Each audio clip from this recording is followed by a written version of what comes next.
Yes, we are reading the Bhagavad Gita. Bhagavad Gita is an incredible book of wisdom. You see, the Bhagavad Gita is a book of questions and answers, isn't it? From morning to evening, people are asking different questions. Just like we have Google, so you can ask Google any single question you want, isn't it? Nowadays they say Google is God. Right, because seemingly Google can answer any question you have. But how deeply Google can give you the answers that you're looking for in a very personal way, that is yet to be seen.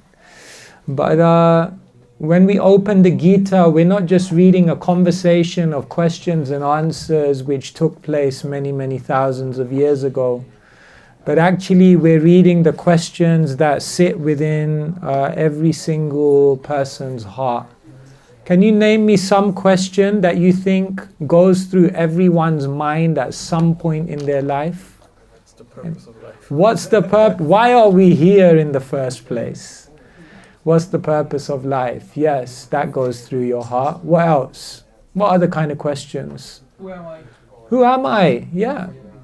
Sometimes we wonder, like, who am I? They call it in the world an identity crisis. One time, recently someone came to me and he said, "How old are you?" I said, 41. He said, "Okay, you're coming to the zone." I said, "What do you mean?" He said, "Midlife crisis." Because generally when people reach about 42, 43, they start sometimes having a crisis of identity, like, who am I? What did I do my whole life? Where am I going? So yeah, identity crisis. What other questions come to people's minds? Yes? What would happen after death to me? Yeah, what happens when we die? Because every day around us, people are dying, isn't it? Yamaraj, who's the god of death, he asked Yudhishthira, who was very wise, he said, "What's the most amazing thing in the world?" And you know what Yudhishthira's reply was? "Ahani bhutani gachanti ha yamalayam sheshastavanamichanti kimascharyam ataparam." He said, what is the most amazing thing in the world? Yudhishthira said, Ahani bhutani. Every single day, people are dying. Shesha stavara michanti, but I think I'm going to live here forever. Kimascharyam ataparam. What can be more amazing than that? Leo Tolstoy, he said, "I know that everyone has to die, but I was hoping an exception would be made in my case." No. The Chinese proverb says, whether you're the king, the queen, or the pawn, at the end of the game, everyone ends up in the box. Yeah. But is death the end? No. Death is not a full stop. Death is just a comma to the next. So yes, what happens after death? We are wondering, where is it? Where are those people who I loved, who are no longer here? Are they still seeing me? Are they still somewhere? Will I meet them again? Yes. Who believes in soulmates? Yes, souls together, life after life. Does it exist? So many questions, isn't it? People have so many questions. Is there any other question that's on your mind? Why do we suffer? Why do we suffer? Yes, thank you. People, the biggest question in the world is, why do bad things happen to good people? And basically that means, why do bad things happen to me? Because I'm a good person. Right? Everyone is wondering, why? So much suffering in the world. Yes, someone at the back. Have a question? Oh, yeah, the same question. Yes, these are the questions on people's minds. Who is God? Does God exist? Where's God when you need Him? Sometimes you come in front of Krishna and you think, it's okay for you, you're smiling, you're happy. What about me? What about me? What about my life, my problems? God really exists? Even we come to the temple Well, even we have our doubts, isn't it, if we're honest? Some days we think, Krishna, really? So many questions. So every question that we ask has already been asked. You didn't, so far, no one here came up with any new question that wasn't asked already. I'm still waiting. If you can, we'll give you a prize at the end. If you can come up with a question which hasn't already been asked, then we offer our congratulations to you. Because the Bhagavad Gita answers every single question before you've even asked it. It's already the answers there. So, shall we read one of Arjun's questions and see whether you can relate to it? Are you ready? Let's just see, maybe, just maybe, you may be able to relate to Arjun's question. Maybe. Let's see. So this is chapter number 3, entitled Karma Yoga. Karma Yoga is interesting. Spirituality is not about going to the forest. That doesn't mean you can't go to the park or you should go to nature. But spirituality doesn't mean to remove yourself from the world. Do you sometimes feel like running away from everything? Do you sometimes feel like, I just need to leave all of these people, leave this situation, I need some peace of mind? Yeah, you sometimes feel like that. Yeah. We can give you one of these and then you can take some, yes, if you like. Let us know. We've got some spare ones lying around. You can walk away from it all. But generally, we are not, the spiritual path is not about walking away from the world. The spiritual path is about learning how to live in the world, but not be affected by the world. That's more powerful. So Krishna wants to teach Arjuna how to do that. So then what he teaches him is something called Karma Yoga. Karma means action. You have to act. Karma. Karma. If you're from India, karma. Sorry, I have to be careful because sometimes my London side comes out, sometimes my Indian side comes out. I'm a mixed up person. Karma Yoga, Karma Yoga, whatever, however you want to call it. Yoga means to connect, isn't it? Yuj is the Sanskrit root to connect.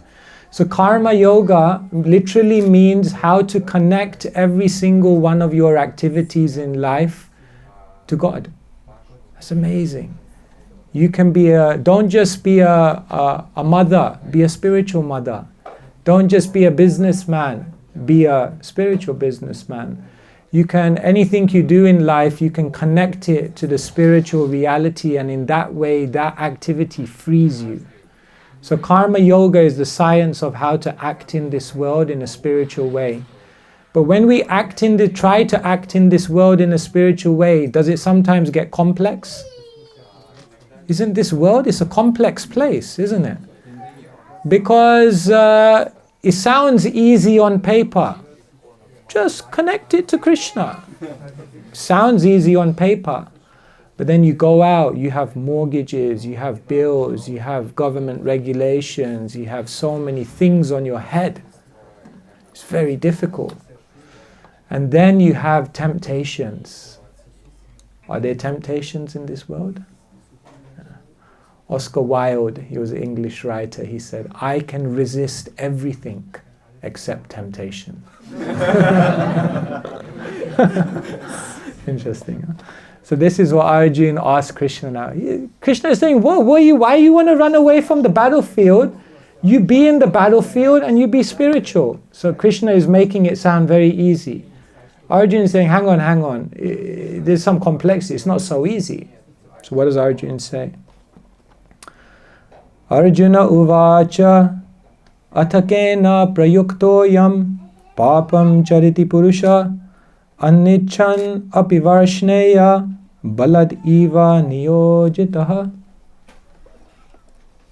Okay, I'll do the English because maybe you're a bit rusty on the Sanskrit. So this is the English translation. Arjuna said, O descendant of Vrishni, that's another name for Krishna. O Krishna, by what is one impelled to sinful acts, even unwillingly, as if engaged by force. Relate to that? Even when you know you shouldn't do something, even when you know something will be bad for you, even when you know what you should do, why do we still do the wrong thing?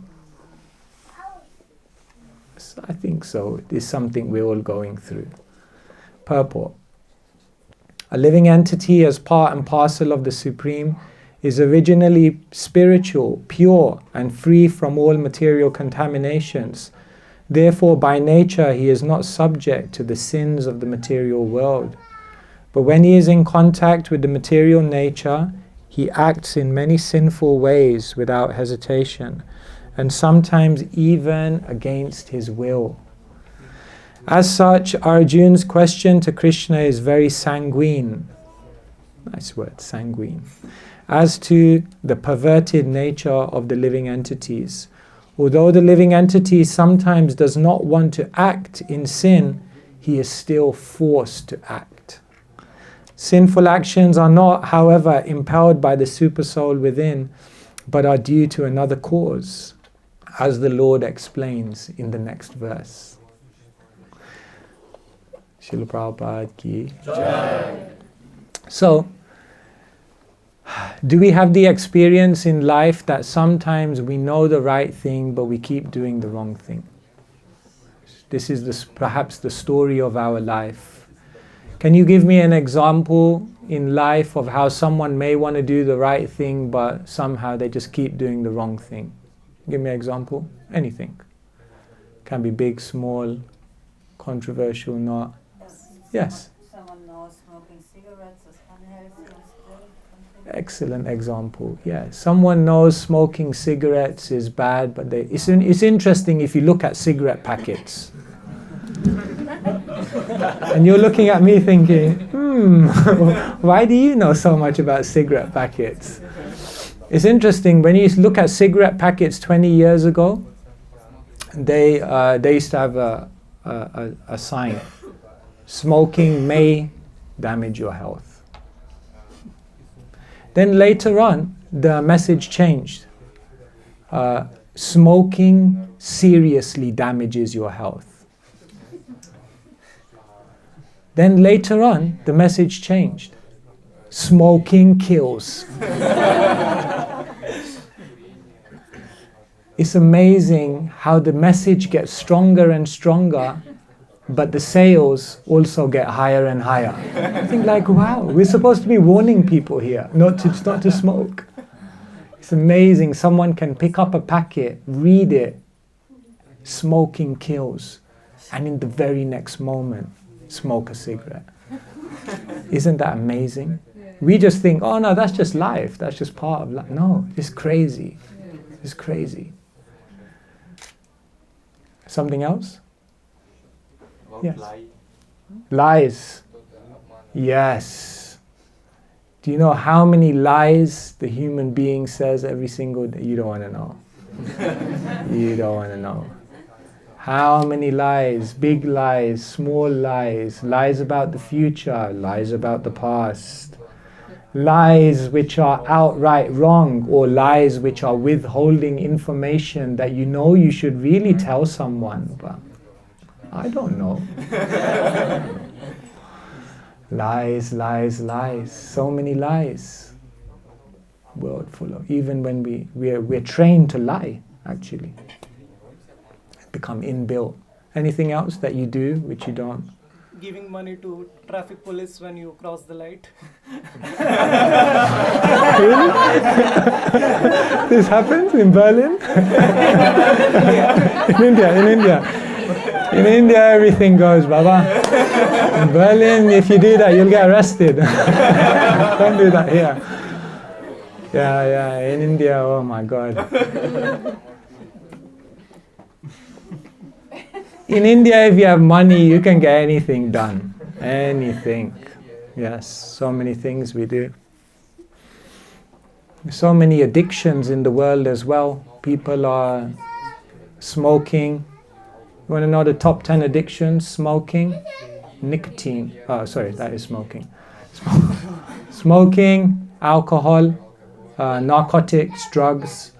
What is it else? Is it coffee? Yeah, coffee, gambling, social media, food. Yeah, food in general is also an addiction. Did you know also an addiction in the world today is work? Workaholic. And illicit things on the internet, pornography and so on and so forth. So many addictions in the world. So Arjun is asking a very, very important question. What is it that impels us to act in the wrong way even when we know the right thing to do? And so in the very next verse, Krishna says that there is an eternal enemy that each one of us are facing. What do you think the eternal enemy is of the living being? Mind. The mind, okay, and lust, yes. Lust is sitting in the mind. The mind is not bad per se. I met someone yesterday whose name was Suman, is it? Suman is here? Okay. So Suman means a beautiful mind. But for most of us, we are Kuman, which means a not very good mind, because lust is sitting there. So what is lust? Lust is very, very interesting. It's said that all of us originally have love in our hearts, isn't it? Love is like the most natural thing to us. And the object of love is the Supreme Person, because we exist in a loving relationship with the Supreme. And then naturally, when we have that loving relationship with the Supreme, then we love everyone and everything. But as soon as we become disconnected from our loving relationship with the Supreme Person and we become independent, then what we try to do is satisfy our heart, but in a selfish way. It's very simple. Love is selfless, lust is selfish. That's the difference between spiritual and material. Spiritual means selfless. Material means selfish. So then when we're trying to find happiness, when we're trying to find pleasure, when we're trying to find fulfillment in our lives, but separate from the divine, separate from the Supreme Person, then we are overcome by lust. Because every time we look at something, because we're unfulfilled in our heart, because we don't have love, loving relationship, then we try to fulfill that vacuum by exploiting things, by exploiting people, and by exploiting situations. Therefore, you find this world is basically a world of exploitation. When two people come together, they may say, yes, we are in love. But most of the time, actually, they're trying to exploit each other. They're trying to get something from each other. Because love means that you come together to selflessly serve others, to selflessly give to others. But nowadays, we use the word love very, very cheaply. I loved that movie. Or I love this type of food. No, you don't love this type of food. You lust for this type of food. For example, if someone says, I love to eat crabs. I love crabs. No, you don't love crabs. You like to eat crabs. And therefore you take a crab, you take it out of the ocean, you kill it, and then you do all kinds of things, and then you eat it. And you say, I love crabs. Really? You do not love crabs. You like to eat crabs. It's lust, it's not love.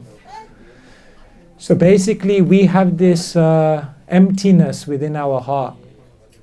Each of us have a certain amount of emptiness in our heart. And because we have an emptiness in our heart of love, then we try to fill it by lust. And therefore what we end up doing is all of these things in the world that we know will not make us happy, but we still try to do it and get it because we need to fulfill the vacuum in our heart.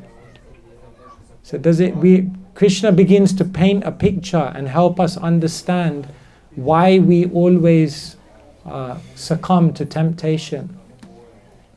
because we have a vacuum in our hearts. Would you agree? Yes. Some have a bigger vacuum, some have a smaller vacuum. But once you are fully connected with the Supreme in love, then there's no vacuum. And when there's no vacuum, then there's no lust. And when there's no lust, then you don't act in harmful ways. Can we shortly ask everyone to... Yes, please come forward. I don't know if there's any room. Soon they'll be here. Maybe I should also go back.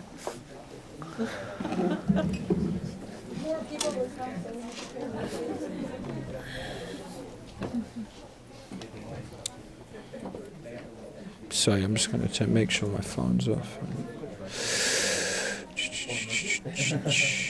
Yeah. So yes, we have to learn this art of not trying to enjoy the immediate and instead trying to wait and develop a deeper connection with the Supreme so we can fulfill our heart in a deeper way. Have you ever heard of the marshmallow experiment? It's very famous. At Stanford University, they brought all these children together, and what they did to the children is they put them in a room and they said, here's what, you understand marshmallow, right? Yeah.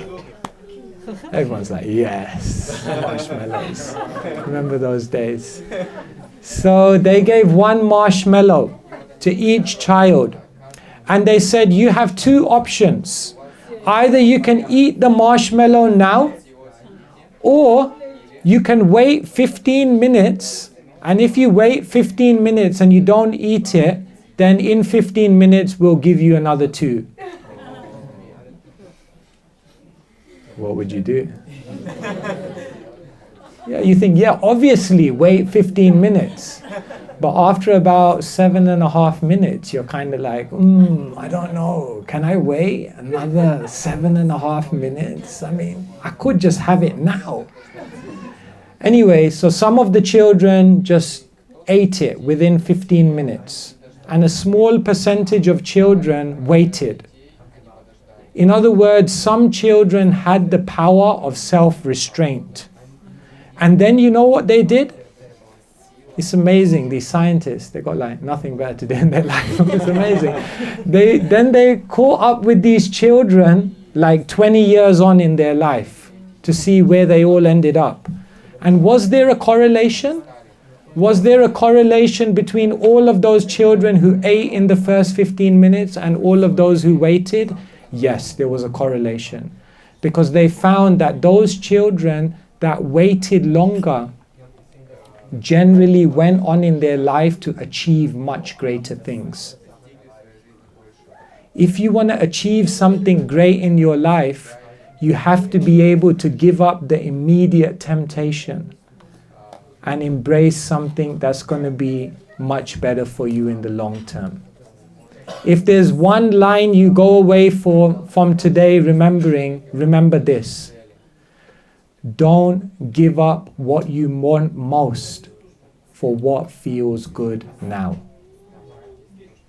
If there's one thing you remember, that guy was a boring guy.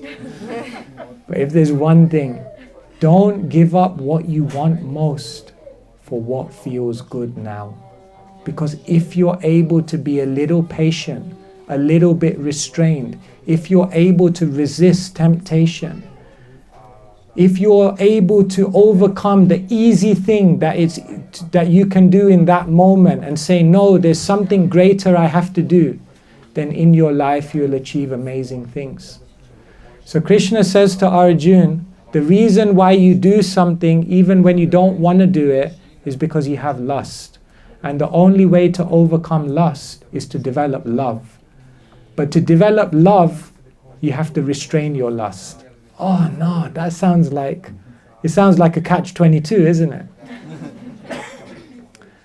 You have lust because you don't have love.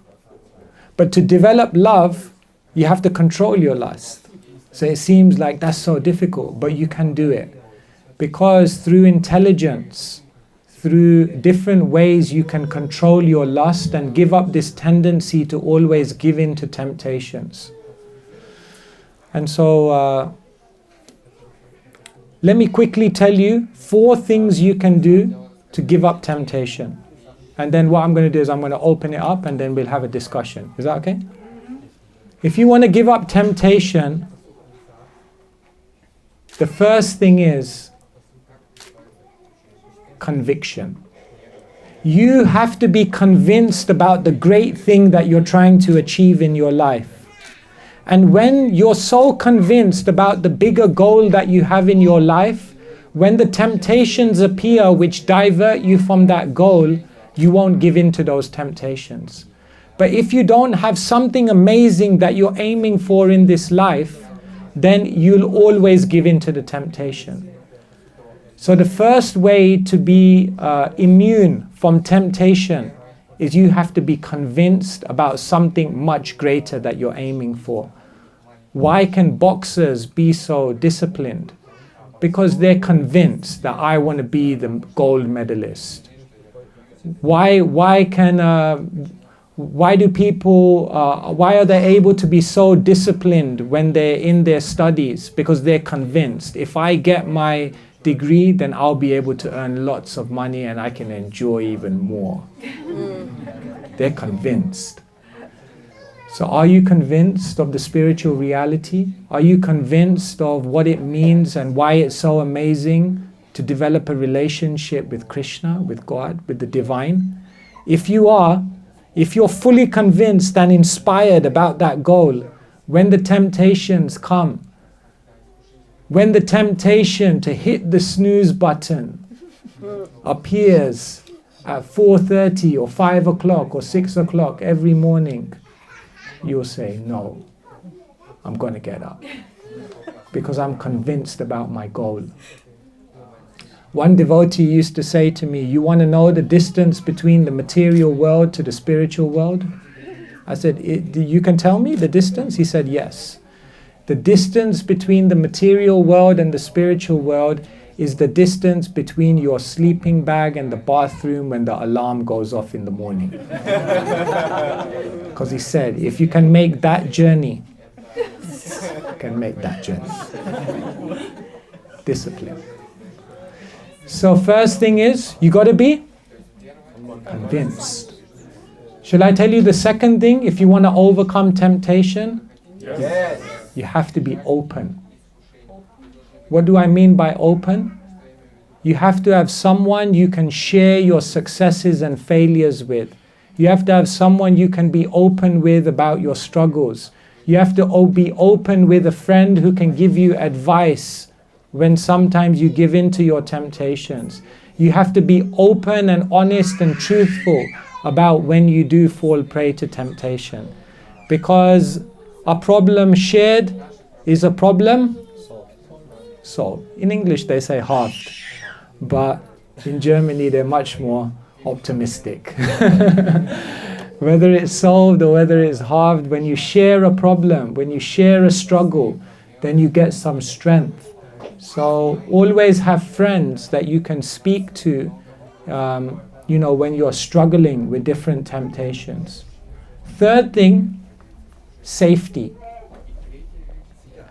If you're trying to stay away from a temptation, for goodness sake, don't place yourself in environments which are going to agitate you.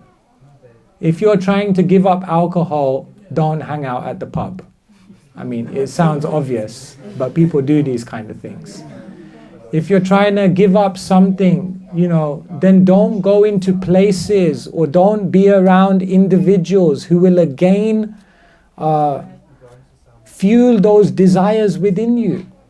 Safety. Create a safe situation which gives yourself some room. And the fourth and final thing is taste. If you want to give up a temptation, the ultimate way to give it up? Find taste for something that's better. Because once you find the higher taste, once you find something that's better, you look at that temptation and it no longer feels very, very attractive. Param drishtva nivartate. Yes, Krishna says. So if you want to give up temptation, it will cost you. C stands for conviction. Intellectual level. O stands for be open. Emotional level. S stands for safety. Practical level. And T stands for taste. Spiritual level.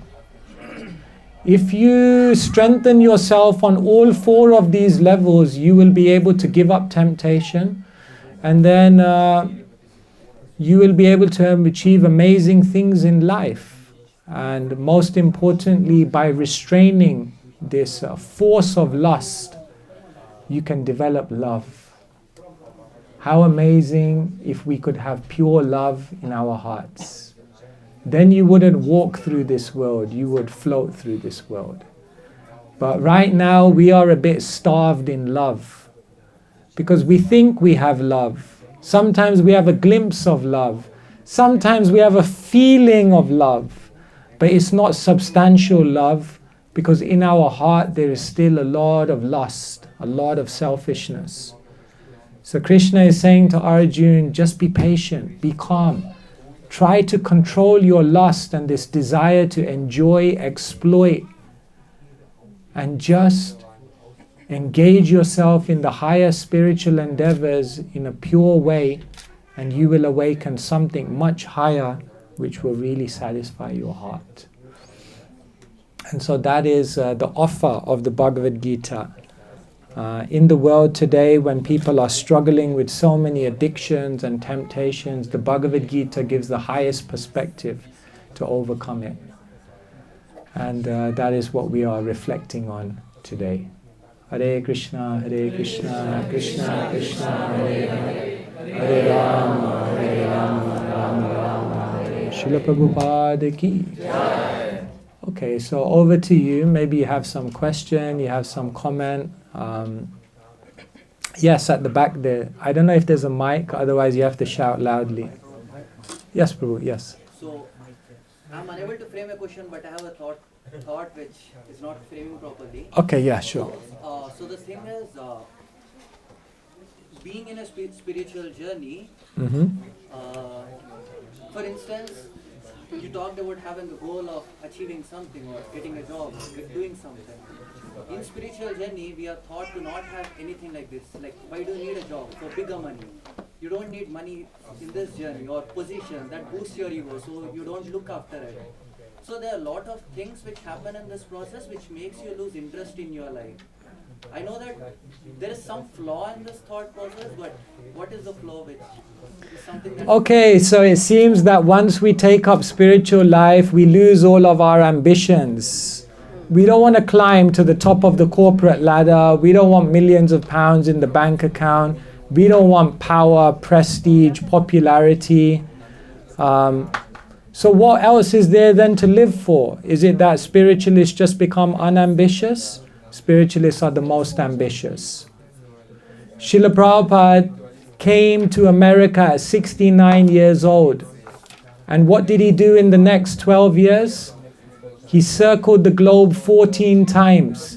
He opened 108 temples. He initiated 5,000 disciples. He translated 60 books.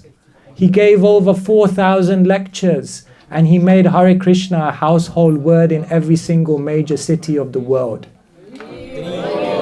Now that seems to me to be a pretty inspired person. That seems to me to be a pretty ambitious person. One Srila Prabhupada said, I came to America with 40 rupees. And now practically there is a mansion in every single city in the world. He said, what businessman ever did that? Of course, in the most humble way as possible. So Srila Prabhupada, he was the most ambitious. He was the most inspired. Spiritualists don't become unambitious. They give up the ambitions of this world because they say those things, they're too small. I am now the senior partner in the investment bank. Too small. So what? What's so good about that? But have you controlled your mind? Have you controlled your senses? No, that I haven't done. So spiritualists have ambitions. You know, one of the symptoms of a great spiritualist, avyartha kalatvam, they can't bear to waste one moment of time. Why? Because they got too much things to do in life, too many amazing things. One sure sign that you're not inspired in your life is if you're constantly subjected to oversleeping. Because the most inspired people in the world, they can't bear to waste any time because life is too valuable. So when you become a spiritualist, you become the most ambitious. But you don't become ambitious for the temporary things of this world. You become ambitious to connect to God. You become ambitious to serve the world. You become ambitious to make other people's lives beautiful. And therefore, this becomes so much a goal which consumes your mind that all these temporary temptations just disappear. I don't have any time. Does it make sense? So as a spiritualist, you are the most ambitious because you're trying to achieve the greatest thing. Yes? Then how do you define or differentiate Maya and desire?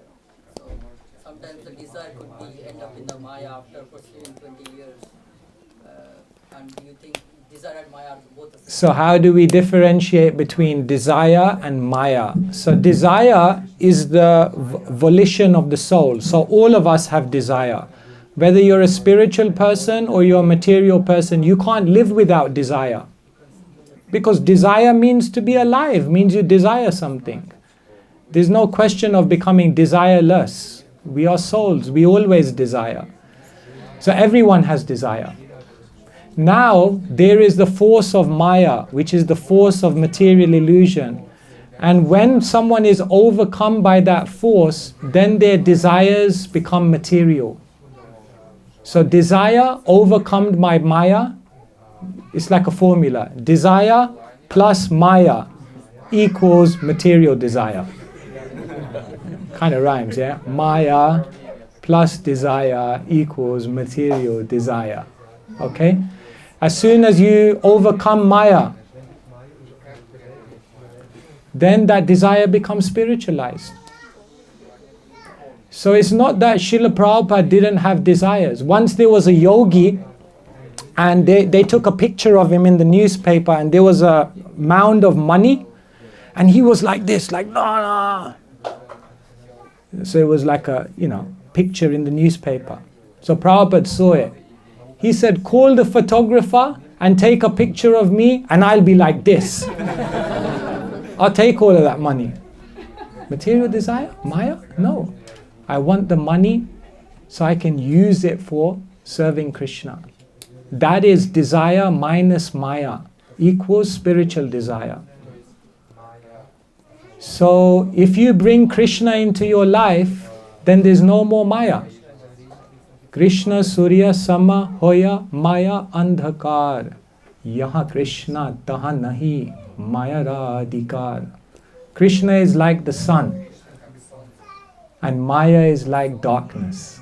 Yaha Krishna, wherever there is Krishna, Taha Nahi, there cannot be Maya Radhikar, any opportunity for Maya to be. So if you want to overcome Maya by just saying, no, I need to run, no Maya, no illusion, you won't do it. But if you bring Krishna into your life, then Maya will because Yaha Krishna Taha Nahi. Maya cannot stay there. So you bring Krishna, add Krishna to every aspect of your life. Food plus Krishna equals prasadam. Music plus Krishna equals kirtan. I could give you many more examples. There's so many. As soon as we add in Krishna, then it all becomes wonderful. So you just add Krishna in. When you have a password on your computer, don't just be like, I don't know, whatever you people, Krishna 108. So then when you enter your password every time, Krishna is there. When you have, at your home, put pictures of Krishna, isn't it? You're from India, you've seen, in the rickshaws, they don't care for the speedometer.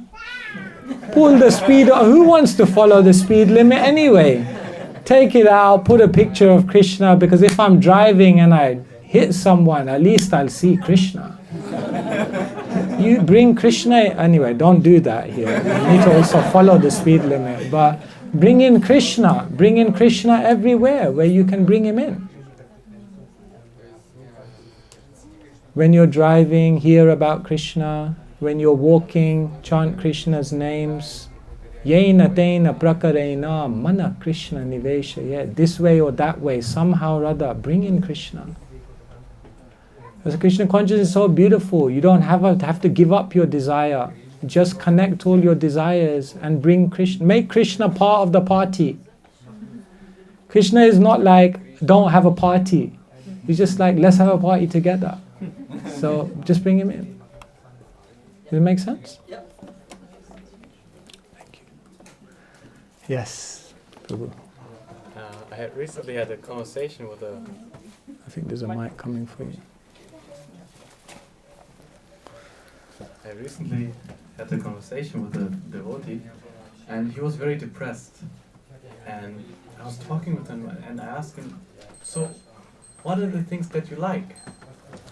Jai Shri Jagannath Baladev Subhadra Maharani ki. Jai. And usually I would do kirtan with him, we would read books together and stuff, but this time he was just continuously depressed. He couldn't get out of the state of really this depression, and kirtan, well, it's okay, reading okay, but I'm not getting happy. So how to break out of this mental, state of being absolutely depressed, although you have all the beautiful things around you.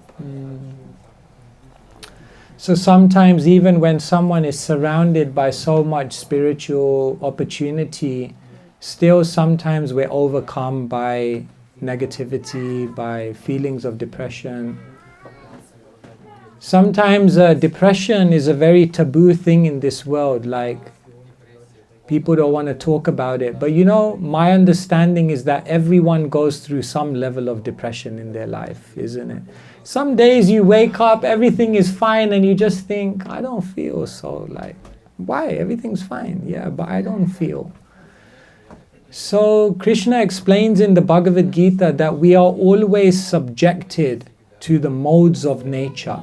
You see, the modes of nature are in the world. You understand the modes of nature: ignorance, passion, and goodness. So that exists in everything around us, but that also exists within us. And therefore, all of us are to some extent subjected always to being overcome by ignorance.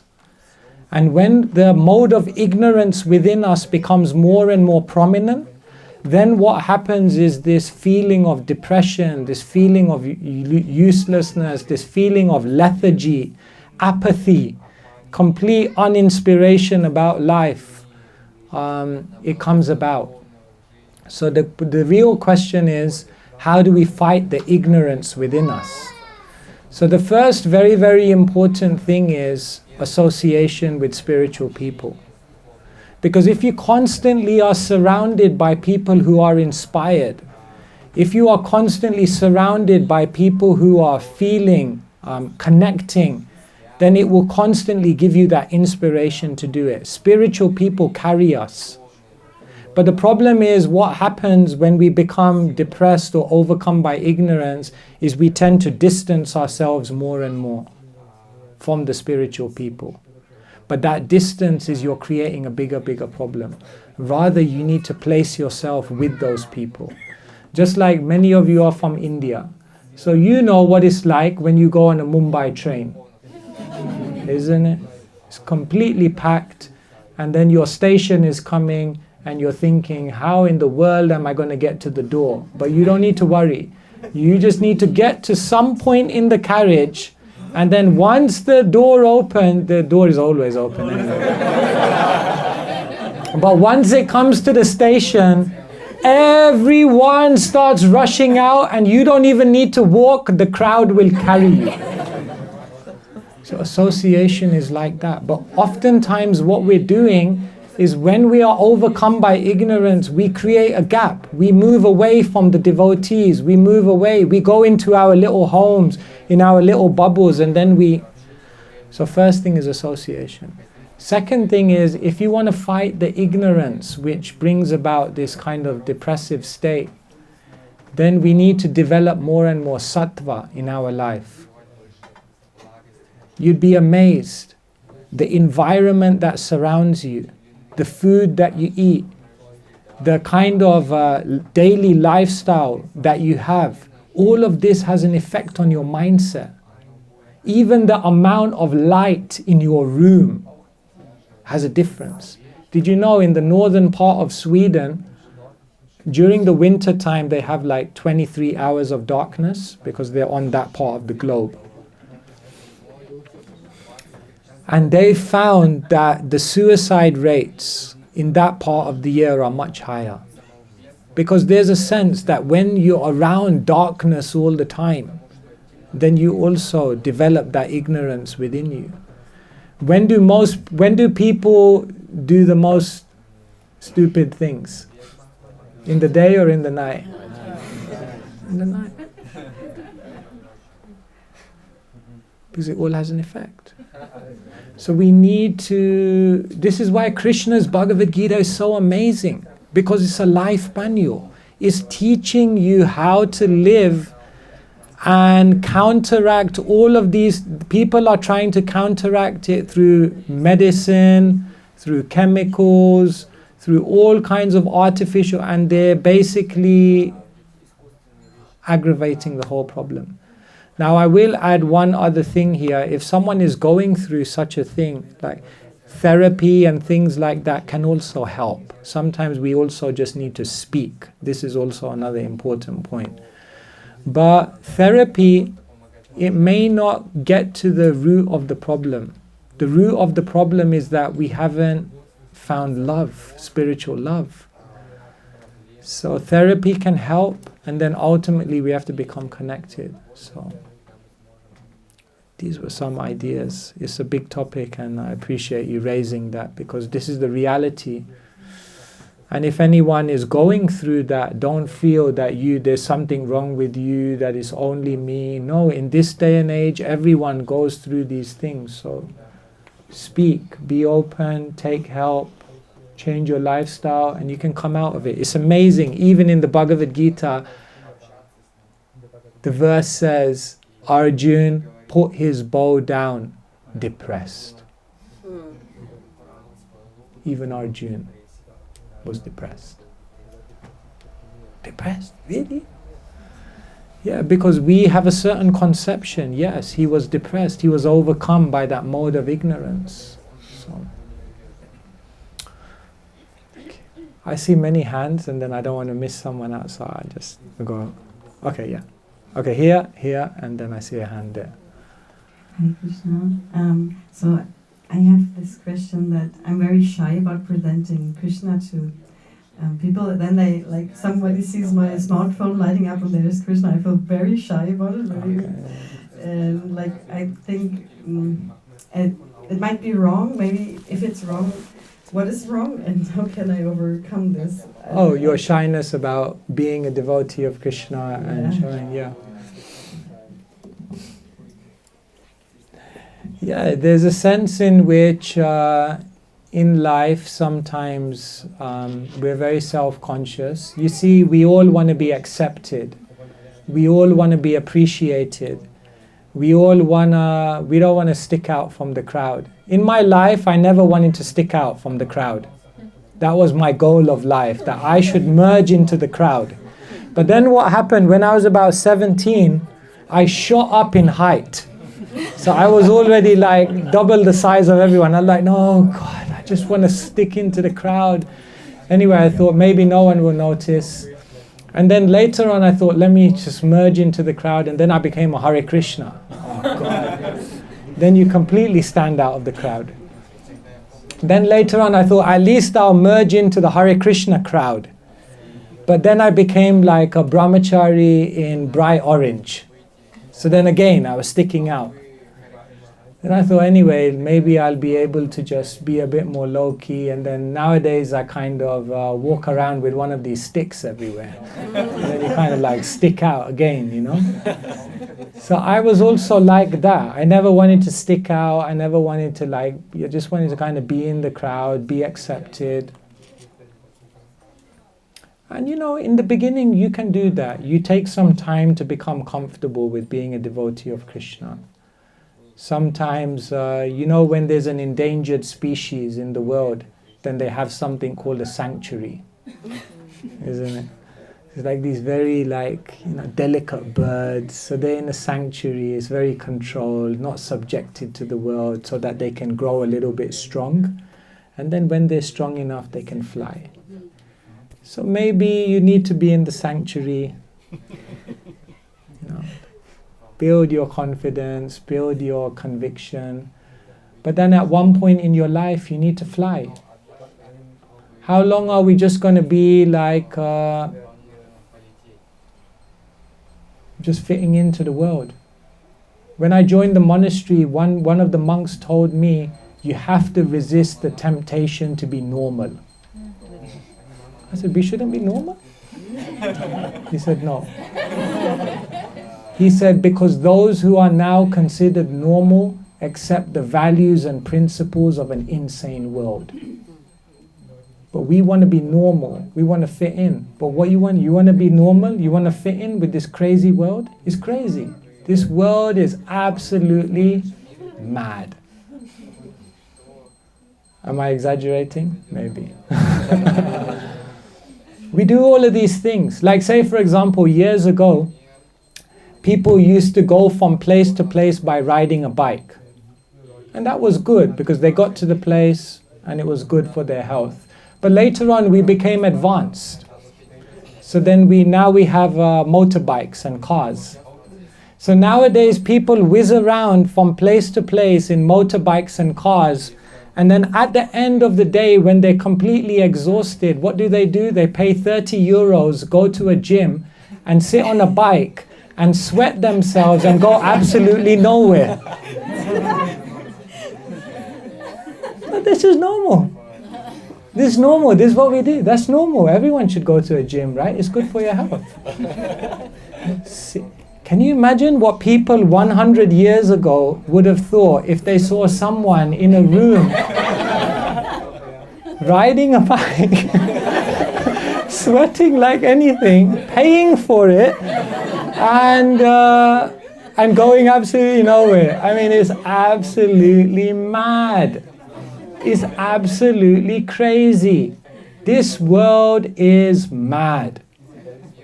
But we've been living in it so long, we think it's normal. And then what we try to do is we also try to be normal, and in the process we also become part of the madness. So at a certain point you think, why is it so mad? Krishna is amazing. He's beautiful. He's the one who can fulfill our heart's desire. We're looking for love. We're looking for relationship, for reciprocation. Krishna is right there. So why don't I want to tell the world about Krishna? So let it come naturally. In a certain point it will come. You'll become Krishna. You'll not just become Krishna conscious, you'll become Krishna confident. And you know what? Shall I tell you another thing? We're very self-conscious, but actually out there people are looking. Before I became a monk, I finished university, so I wanted to go to India. But, students have debts, no money. So I needed to get some money together to go to India when I was 21. So when I graduated from university, I decided to become a baggage handler at Heathrow Airport. So those people that basically throw your luggage and break everything. I was one of those guys. But I didn't break anyone's luggage. So I was loading these. So it was a very like, I don't know how they say in German, it was a very like a macho. You understand? Macho, like a very male-dominated environment. So like, the men, like. So like I was getting into Krishna consciousness. So then I was thinking like, I want to chant, I want to read, but I couldn't do it in the staff room.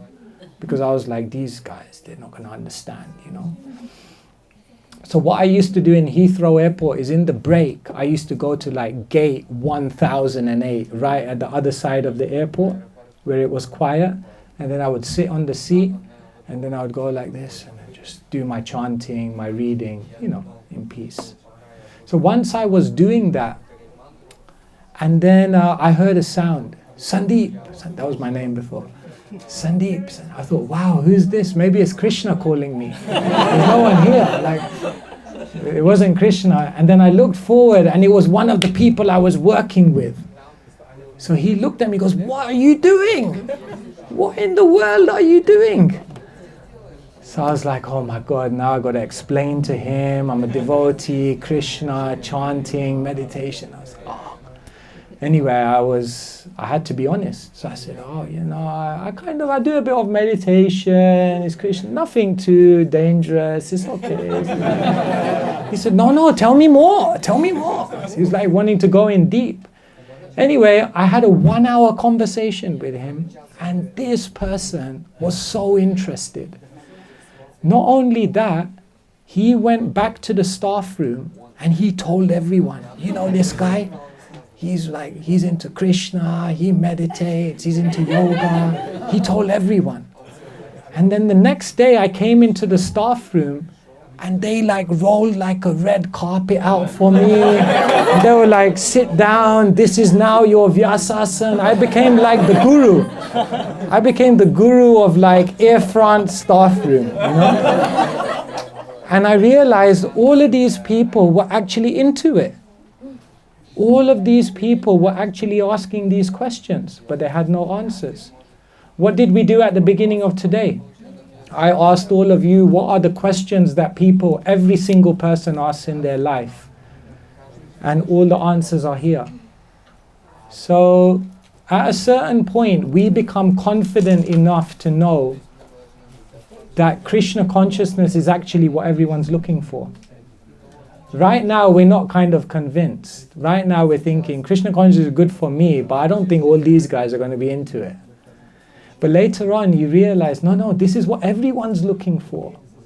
Because what does George Harrison write in the beginning of the Krishna book? Everyone is looking for Krishna. Some know it, some don't, but everyone's looking for Krishna. So at one point you develop that confidence that, you know what, I've got nothing to be embarrassed about, I've got nothing to be, this is what everyone's actually looking for. So yeah, be confident, be bold, and if for some time you don't want to like go out there and advertise yourself as a Hare Krishna, that's also okay. Be comfortable, but with time, if you can share, that will be wonderful, because you'll be able to touch many people's hearts. Good luck. Yes, Lara. Just let me know about the timings when we Rekashravanti. Hare Krishna Maharaj. My question is, so if Krishna has plans for us, are we still free to choose? If Krishna has plans for us, are we still free to choose? Yes, Krishna never takes away our free will. The one thing that Krishna gives us that he never takes away is our free will. But what we go on to realize in our life is that the plans that Krishna has for us are actually the things that I desire in my deepest heart of hearts anyway. Right now we're thinking, this is my plan, this is Krishna's plan, and we're thinking the plans are different because we have a different, Krishna, you got your opinion, but I've got my opinion, I appreciate it. So most of the time you're right, but on this time I think I'm right, So we kind of have this sense, this is called Pritag Bhav, in Sanskrit. It's called a mentality of separateness. We still think we're separate. But actually what happens when you advance in Krishna consciousness is you realize Krishna and me, we are on the same page actually. And whatever Krishna's plan is, if somehow I can embrace it, even when my mind says no, then what I'll actually realize is that, Krishna is a pretty smart guy. He knows, like if someone plays chess, I don't know if anyone here ever played chess, but the best chess players are able to think 3 moves ahead. So in their mind, they've already got all the different combinations worked out. If I move there and he moves there, then I do that. Or if I go there, then he goes there. Then, so they know all the moves, 3 moves ahead. But Krishna, oh my God, he is like 100 moves ahead. And he's moving the board and we're baffled. We're completely bewildered. Like, what in the world is he doing here? And we just don't know, because we only know 2 moves ahead, maybe 3. Krishna knows many moves ahead. So we don't get it. And then we become bewildered. Like, oh my God, Krishna, I don't know, like, do you know what you're doing? But he knows. He's they say you have to live your life going forwards, but you can only understand it looking backwards. So when you look back in your life, you'll actually say, you know what, this guy, Krishna, my God, he is good, he knows what he's doing. So it's difficult sometimes to just put our plans to one side, because we're attached to our plans, we're attached to our ideas. We want to do it in a certain way. And then Krishna comes and kind of crashes the plan, and we're just like... But with time, Vraja, Krishna's home is named Vrindavan, but another name for Vrindavan is Vraja. And Vraja etymologically means to walk. So it's explained that the residents of the spiritual world, they're always walking with Krishna. They always walk with his plan, walk with his desires. So we need to sometimes learn to let go a little bit of our plans, because we're very attached to our plans. It's difficult to let go of things. But when we learn the art of letting go, one of my friends says, let go and let God. Let go and let God. And maybe try it once and see what happens. And then you might think like, oh, that worked out, maybe I can try it again. And then you try it again, and then you try it again, and then you just be like, okay, he knows what he's saying, let's go with that one, So yeah, they say if you want to make Krishna laugh, tell him your plans. We can see some people have experience of this. So yeah, we want to just let Krishna... You see, anyway, I sit here and it's so easy to speak. I can sit here and say it like, oh yeah, and think like, yeah, that makes, like, I'm even convincing myself when I say this. But then when I go out there, I was like, you said that in the class, and why don't you live it?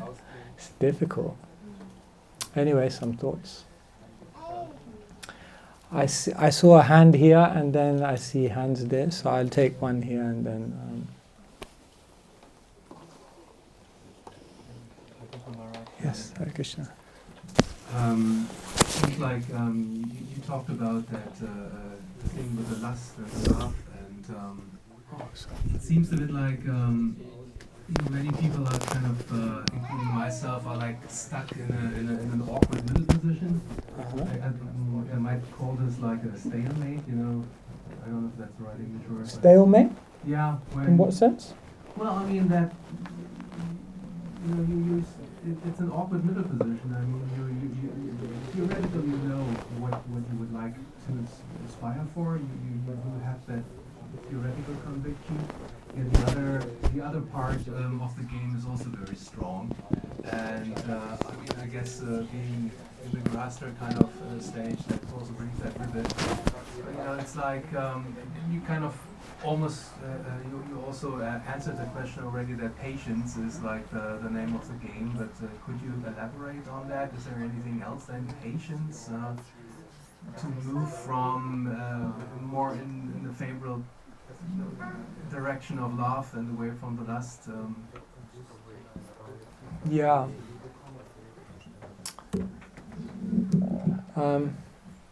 Have you ever had the experience of driving on a motorway and then you get so distracted that you kind of miss your exit?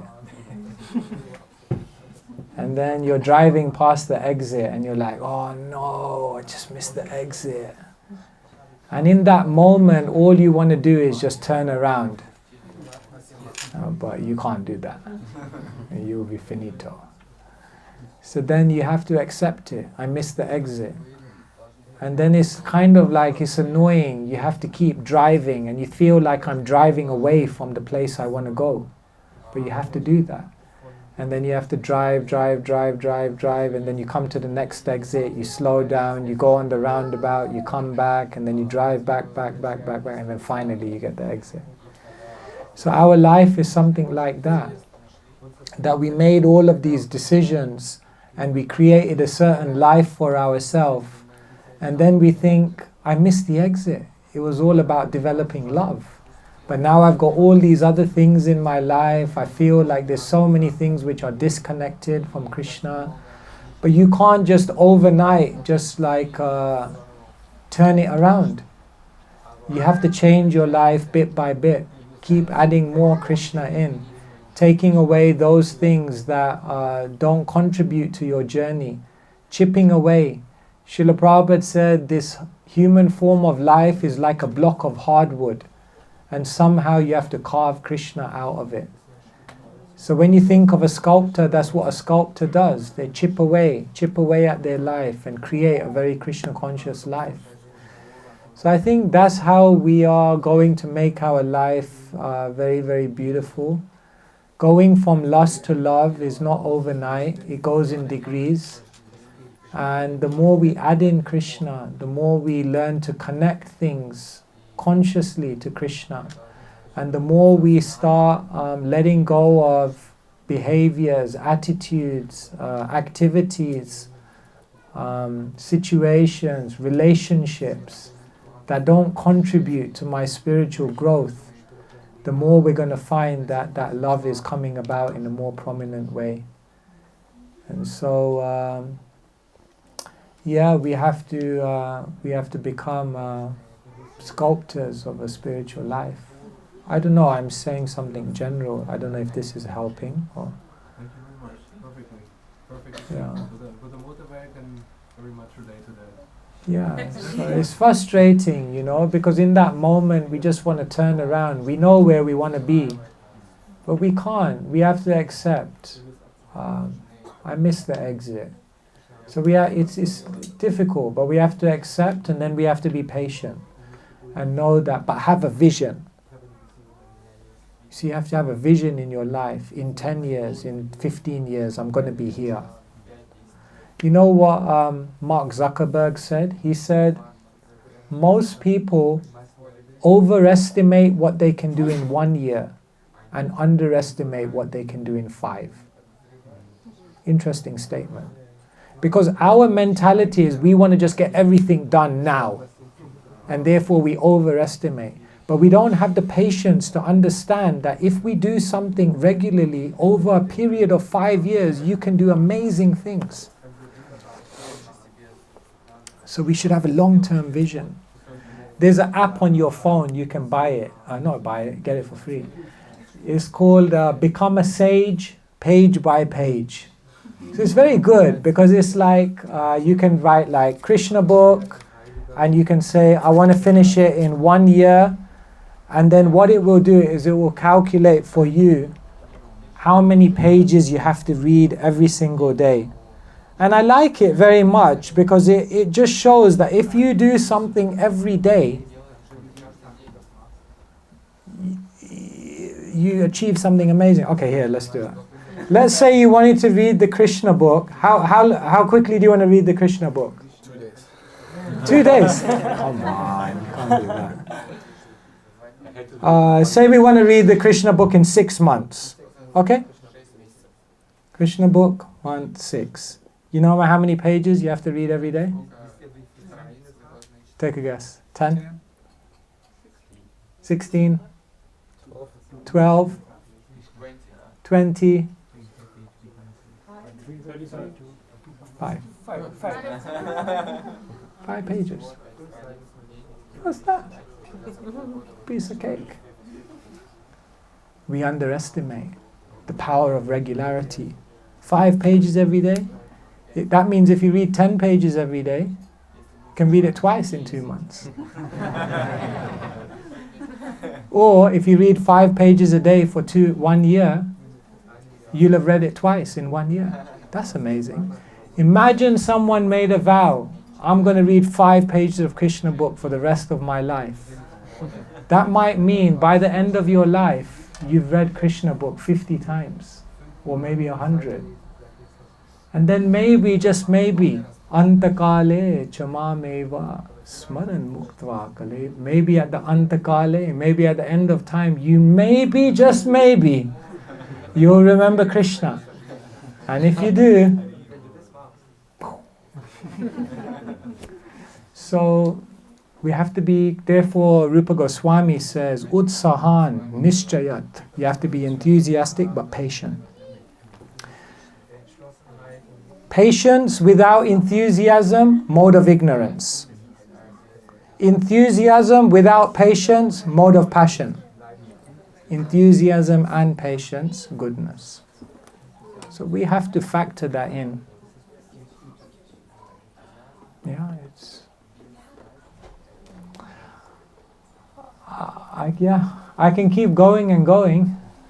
I don't know, like, what do we want to do? There's... what do we do? Carry on? Because it's like, then there's prasadam, and I'm also here. Maybe 1-2 questions. Okay, there were 2 hands here, so then these last 2, then, yeah. It's coming from the previous one that you just answered. Just a moment. Okay, just take the mic, Mataji. Yes. Yeah. This your first time to the temple? Yeah, this is Okay, the first welcome. time. Thank you for being open-minded and coming. Thank you. So my question is stemming from the previous question that you just answered about letting go. So I wanted to understand with certain circumstances in life, especially when, say for example, someone loses their baby, or a baby is born and they immediately die, or a baby is born with diabetes or cancer, and especially when it's someone really close to you, how do you let go in these circumstances and believe that there's still a plan in place and trust? And do you ever in life get to know what that better plan was? Thank you for raising that question. It's very nice. This world is a cruel world, isn't it? We live in a world in which so many things happen, so many trials and tribulations. Sometimes we become so confused about why things are happening, why God would allow this to happen. When we're saying let go of things, we're not saying forget about it. When we say let go of things, we're not saying just like erase that part from your life. But what we're saying when we say let go is stop fighting in your mind about that point in your life. To let go just means to accept something and to now focus on the future. When something bad happens in our life, a very difficult situation, then we let go in the sense that we look back. First thing we have to do is accept it. Because if we don't learn to accept what's happened in life, then it will be very difficult to move forward.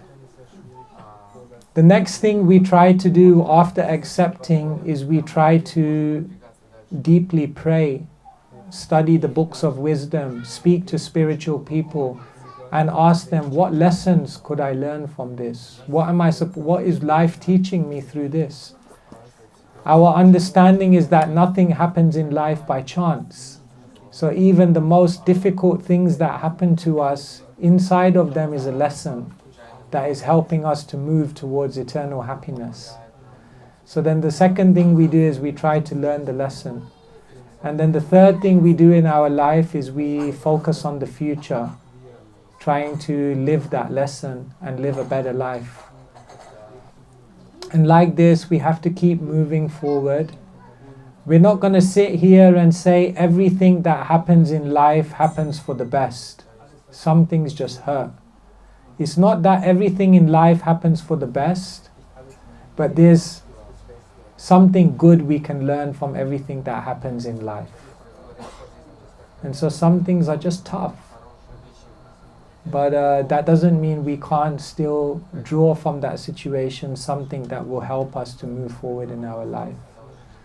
So to let go doesn't mean to forget or just to erase something, but it means to stop fighting it and learn something deeper and then move on in our life. I don't know if that helps. It's a general answer, and I'm sure there's much more. But thank you for asking that. Prabhu, in connection to that, I wanted to continue that. Is attachment with the people or parents is still a Maya? Having attachment to a parents or family member? Is attachment to family and your family members, is that Maya?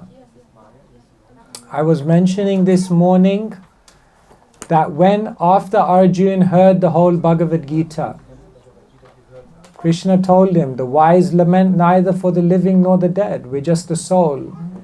We move on. Arjun heard all of that. And then what happened on the 10th day of the battle of Kurukshetra? His son Abhimanyu was killed in the Chakra Vyuha. The military phalanx of the Kaurava army, they surrounded him. He knew how to get in, but he didn't know how to get out. And therefore they killed him. And when Arjun heard that his son had died, then what did he tell Krishna? Take me to that place. And when Krishna brought him on the chariot to that place where Abhimanyu, his son, had died, was laying dead, then what did Arjun do? He didn't quote verses from the Bhagavad Gita. He cried. Why is he crying? That's Maya. No, it's not Maya. It's natural. We're humans. We have emotions. We have relationship. It's not Maya.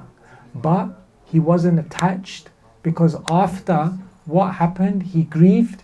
And then what did he do? In the very next moments, he picked up his bow and arrow and he continued on in his life. So in our relationships of this world, we have to have affection. How can you bring up a child as a father if you don't love your child? You have to have affection. That's natural. But we should not be attached.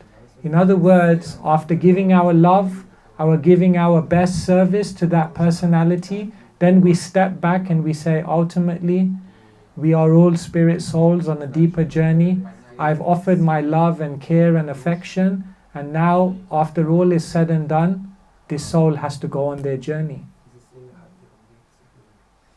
So, this is called detached attachment. Does it make sense? We should be affectionate, we should be kind. It's not that when you become a devotee of Krishna, you just become a stone heart. Someone dies, no, it's okay, they've moved on to another. No, it's natural, we cry. But we don't cry so much that we become overwhelmed and unable to move on in our life. Because in that crying, there is also knowledge. Make sense?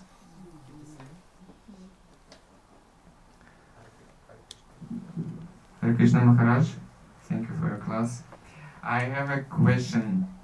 If I live with not devotees and very materialistic person, but I want to make progress and I want to have association with devotees, but I should live with this person who. So when I come to the temple, so I make progress. When I come home, so I make digress. And I don't want this balance. It's very, very complicated situation. How should I do in this situation?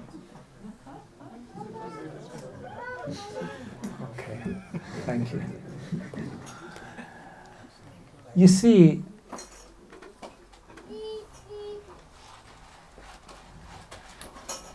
it's not that when you become a devotee, now you delete everyone in your phone book, you block them on WhatsApp, and you just move away from the world and you don't interact with anyone in the world anymore. We can't live like that. We're living in the world, we have relationships with people, we have work colleagues, we have other people we live with, we have to interact with them. The art of Krishna consciousness is learning how even in relationships with people who are not spiritual, we can try and bring something into the relationship that will help me in my spirituality. Maybe all of those people you're surrounded by who are not spiritually inclined, maybe you could serve them. Maybe you could bring them a cookie offered to Krishna. And maybe they will be very happy. And maybe that will also start to spiritualize your relationship with them. Maybe you could spike their drink with some Maha water. That's what I used to do to my parents. Yeah, maybe. And maybe you could see that, maybe, just maybe, Krishna has surrounded me with all of these people so that I can serve them.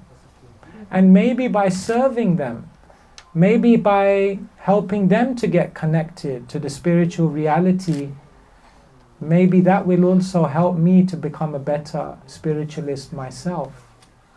So when we're looking in relationships, we shouldn't just always see what can I get from this relationship. When I come to the devotees, I'm getting a lot of inspiration. But when I go to the non-devotees, then I don't get anything from them. But maybe you can give. And in giving, you receive more.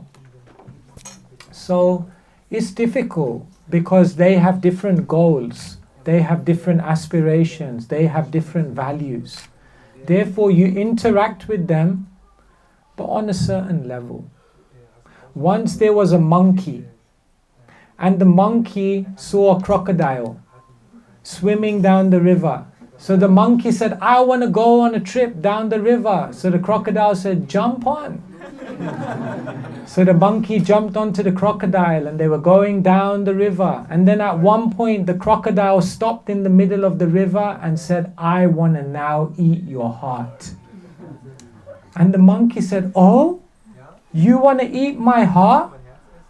You should have told me before. I left my heart in the tree up there. You left your heart in the tree? Okay, then I'll go and get it for you. And then the monkey came up the tree.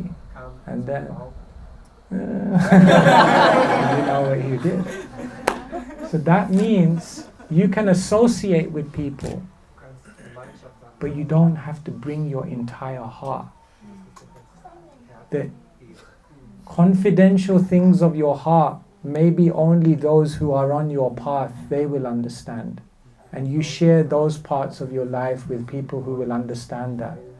And then with everyone else, you be kind, you be compassionate, you be a servant, you be an agent of goodwill.